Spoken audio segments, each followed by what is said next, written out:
This is a mud thing, and welcome to Reflection While Walking. Hi guys, Mud Toussaint here, Mud Toussaint Como here. Welcome to a mud thing. We are taking a walk, and I have decided to chat with you.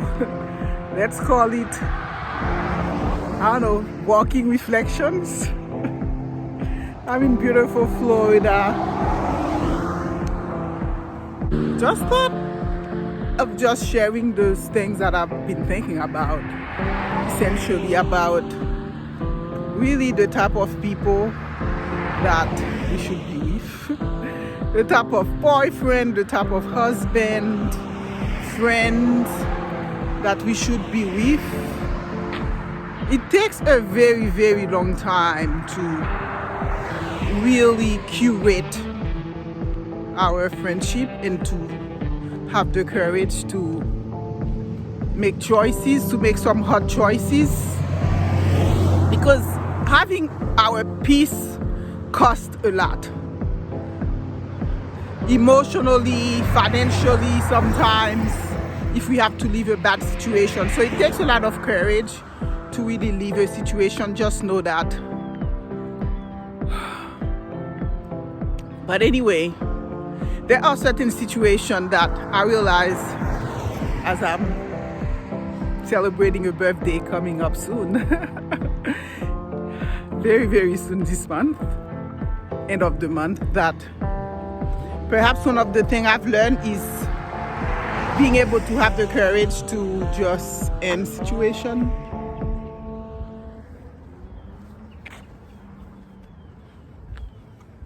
So I just wanted to say the type of situation that we may have to end in either friendship, whatever relationship.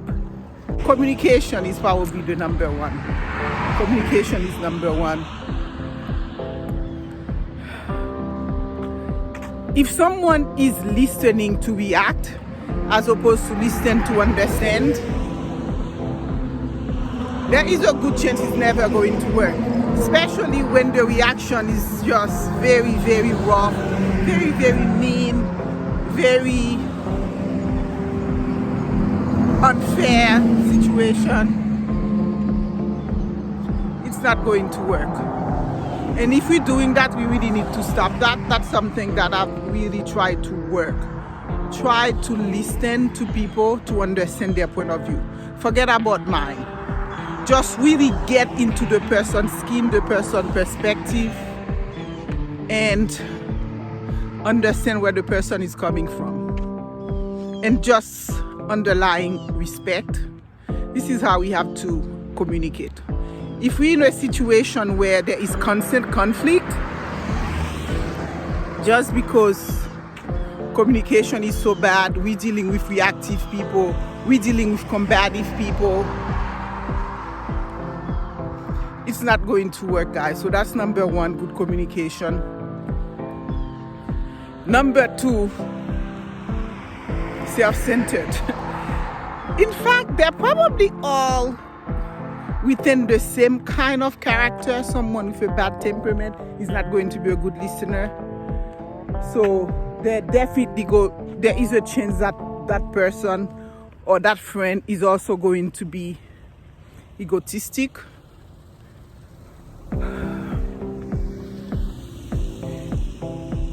Sharing, like I had something, whether you're religious or not, but if you ascribe to the idea that the Bible is one of those authoritative books like others, but even there it tells you God so loved the world that he gave. If you're in a situation where you're dealing with people who are not givers, there is a good chance that it's not going to work also. And what do I mean by that? Even if we are millionaires, we still need people to give, not necessarily financial. Give of their time, give of their emotion, give of their love, give of their understanding. Selfless people. If you're dealing with egotistic people, in that sense, there is a chance it's not going to work. And why it's not going to work? You need someone that you can rely on. That's something about human nature. You need someone, you're always going to run into some situation where you need some help, some validation of some sort, some advice of some sort. If someone is just never there for you when you actually need them the most, it's a good indication. The Florida sun is popping here. It's a good indication that it's just not going to be a happy situation for you, because you need to be in a situation where you feel you can count on someone, because that's going to make you feel loved. How are you going to be in a super long situation with someone, you doing all of this and you're not being validated, because all someone is doing is thinking about themselves. The minute you bring a problem, the person is like, oh, I have my own stuff, and start telling you, take over the conversation. Everything goes back to that person. The person is not listening, and it's all about them. And that person is certainly not there for you when you need that person the most.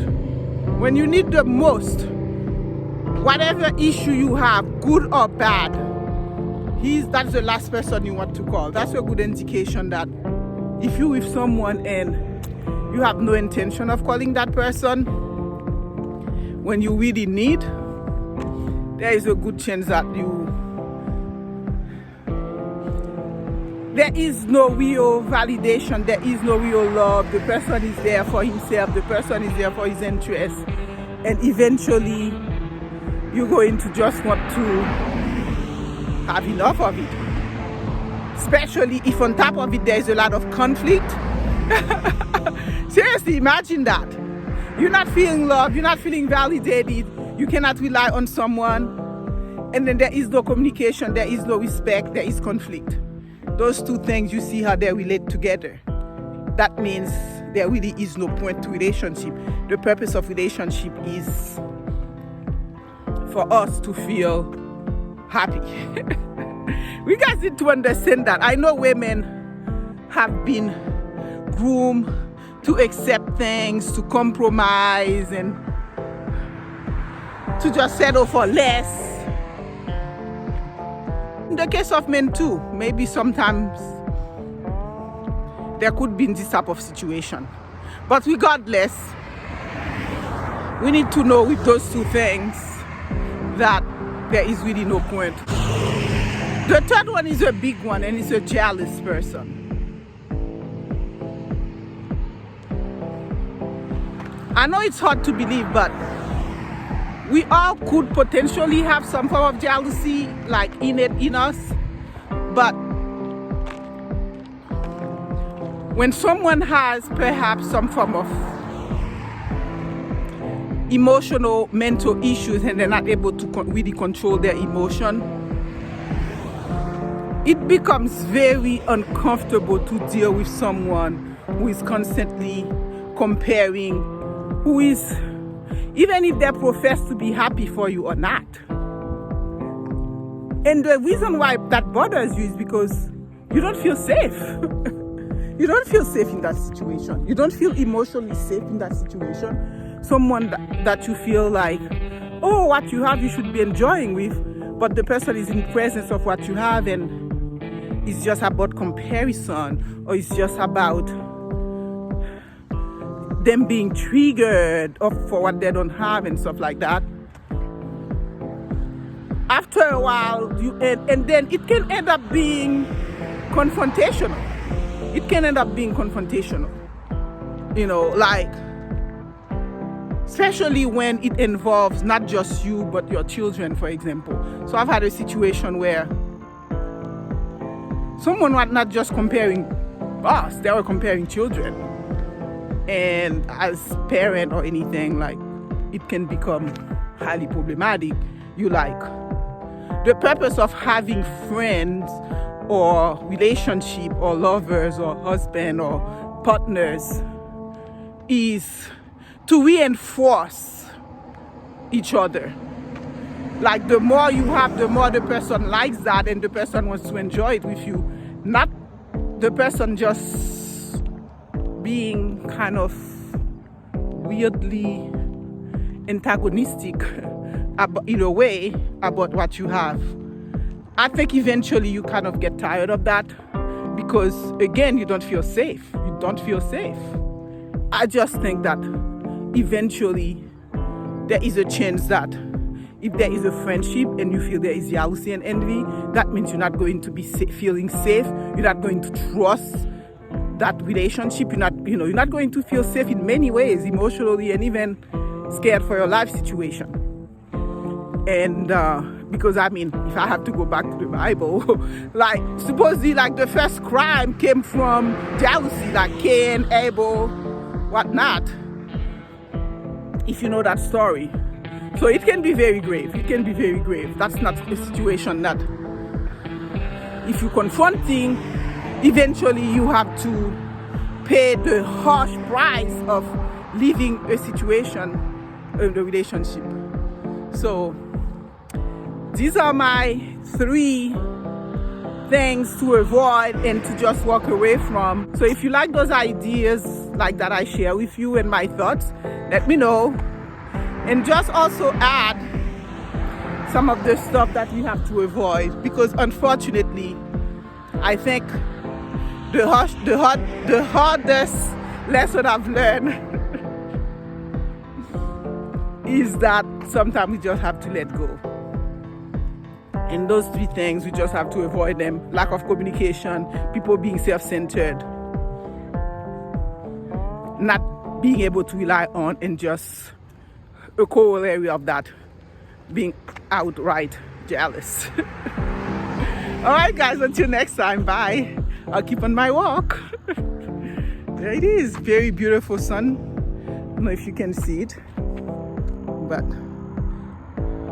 let me leave you with a few little exciting decor of Florida.